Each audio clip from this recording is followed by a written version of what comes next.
and become human again. And I almost pointed here because you were here when you said it. Now you moved to get back into the world. And that's what we want to work on a bit this morning, okay?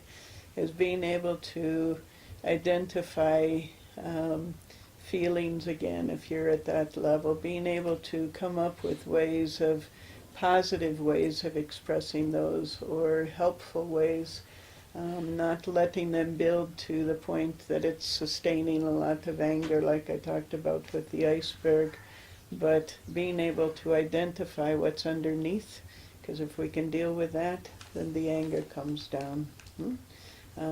Being able to understand what it is to be the one in combat and the one fully engrossed in the military as the enlisted person. Is that the right term here? Yes. Okay. As the enlisted person, and also what it's like to be at home. Taking care of family and having the person come and go, and it's wonderful to have people come home, but I have many friends whose, in my case, husbands are in the military in the U.S., and they're like, I love to see them, but boy, does it disrupt the routine when they come home, okay? And they feel so guilty by saying that, because they're like, of course I should be happy, and they are, but it changes things. So what's that like from both sides, so that you can now be a couple walking together in the same direction in a healthy way as a family, but still being apart when you need to be. Is that making sense? Does that make sense? You need to see it. Okay, what I'd like us to do is, I just want you to think about a story that's happened in your life. I don't care what one, okay? Any time period of your life. It can be some memory from childhood, or it can be very recent, or anything in between, okay? And I just want you to tell us that story, and as you do, wrap the string around your finger, okay? You only get to take as long as what the string is, sorry. Okay? You do that as you talk, okay? Yote. Yes. Siku nimetolewa Memorial asubuhi. Tulikuwa na madam usiku, wakanidischarge kutoka Memorial. Tulikuwa na madam. Nilidischarge kutoka Memorial, nikakutana na madam, akaniuliza naenda wapi, nikamwambia nimedischargewa. Kufika Gilgil, nikakaa siku 2. Niko on crutches, nikapelekwa guard room.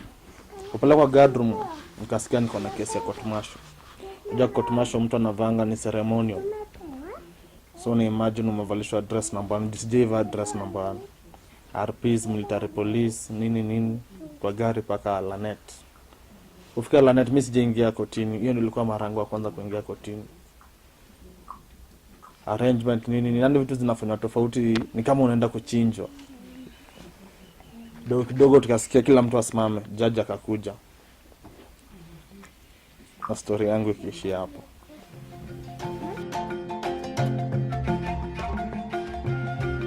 Short story. I used to hear about sleepwalking, but it happened to me one night.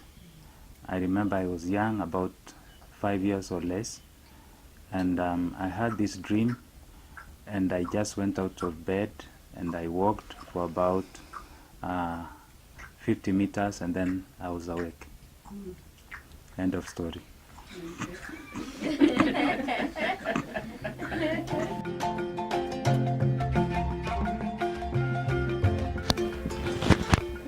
Okay, I was in class 3.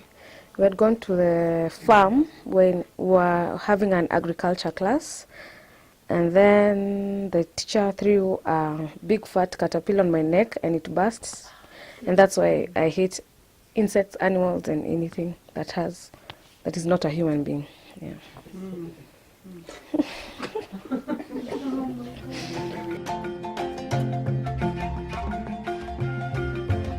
Alikuwa na wiki 6. Alikuwa 7, alizaliwa na 7 months, so akafungana kifua. Sijaiona hivyo. The solution was mtu amsaidie kupumua, so someone had to pull the mucus from the chest. I couldn't do it. So I called the grandma and left the room. He couldn't cry, he couldn't move, nothing. He was just there, and he was only 6 weeks. Yeah. I've been around 9 or 10, and my brother and I went to fetch milk from where my parents used to buy milk from. And when we were coming back home, there were these 2 cows along the path, and we were terrified of them. So just as we are trying to navigate, find our way through, one of the cows starts charging towards us. And I remember us running and screaming, and then we fell like on either side of the path where there was just like bushy grass. And one of the neighbors heard us and came out. That's the end of the story. And the milk? Well, Did you it have never it with spilled, yes. We still held on tight to it. That would have been another story. The packets did not break? Yeah. Yeah. What feeling do you hear there? I'm hearing a Shock. range. Yeah. Anybody? In addition to the fear of the cows, those deadly cows. What else did you hear? I also had, I don't know what's the right word. I also had like, what is that emotion when you accomplish something? Because it didn't hurt you. And no, but I also hear relief when the neighbor hurt you. Yeah. I hear relief. But then I also hear the milk didn't break, the cow didn't succeed in, making contact. So what is that? Like, we made it, yeah! Any Yeah. pride there? Yes, a lot of pride, yeah. Yeah. And even before, I'm guessing on the way to go get the milk, it was like, look at us, we get to go do. Yeah, those cheerfulness that turned into Yeah. terror, that's relief, then pride, yeah. Good. Next. So I was, I think, 8. So it was at night. I had been sent to the shop. My mom was addicted to Coke. Like she couldn't sleep before having the big bottle, the half-liter Coke. So I rushed to the shop because it's at night and I want to come back, and I'm aware that I'm wanted by the bully of the estates. And we also went to school together.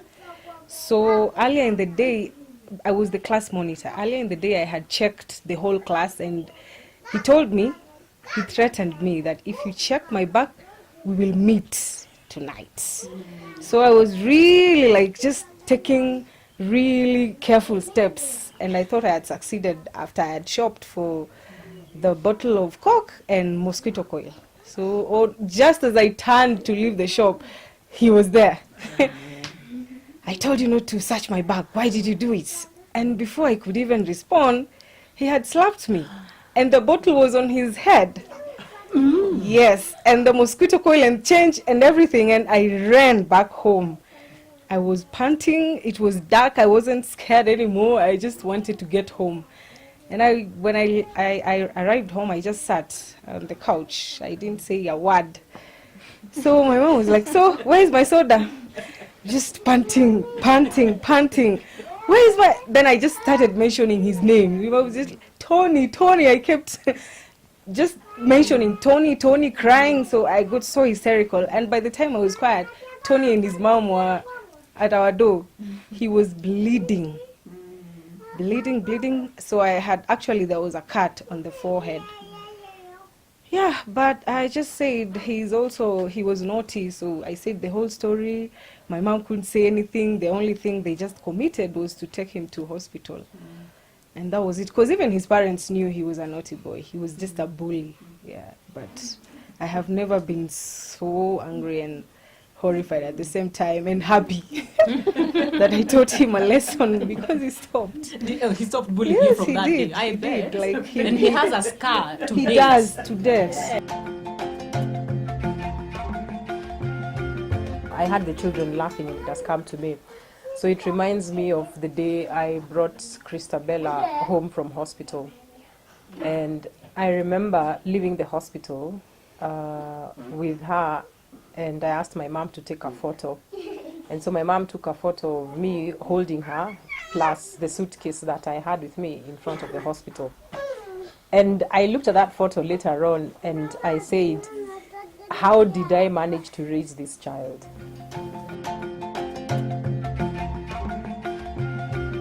Mimi nakumbuka 2011 nikiwa Mandera. Nilitoka nikaenda kwa klabu fulani inaitwa PP1 hapo kwa town. Nikakunywa 2 3. Kuna kijana alikuwa hapo Mjaluo. Tukakuwa marafiki, giza ikafika jioni saa moja. Sikurudi kwa kambi, akaniambia niende nione penye anakaa. Imagine kushtukia niko Bulawa.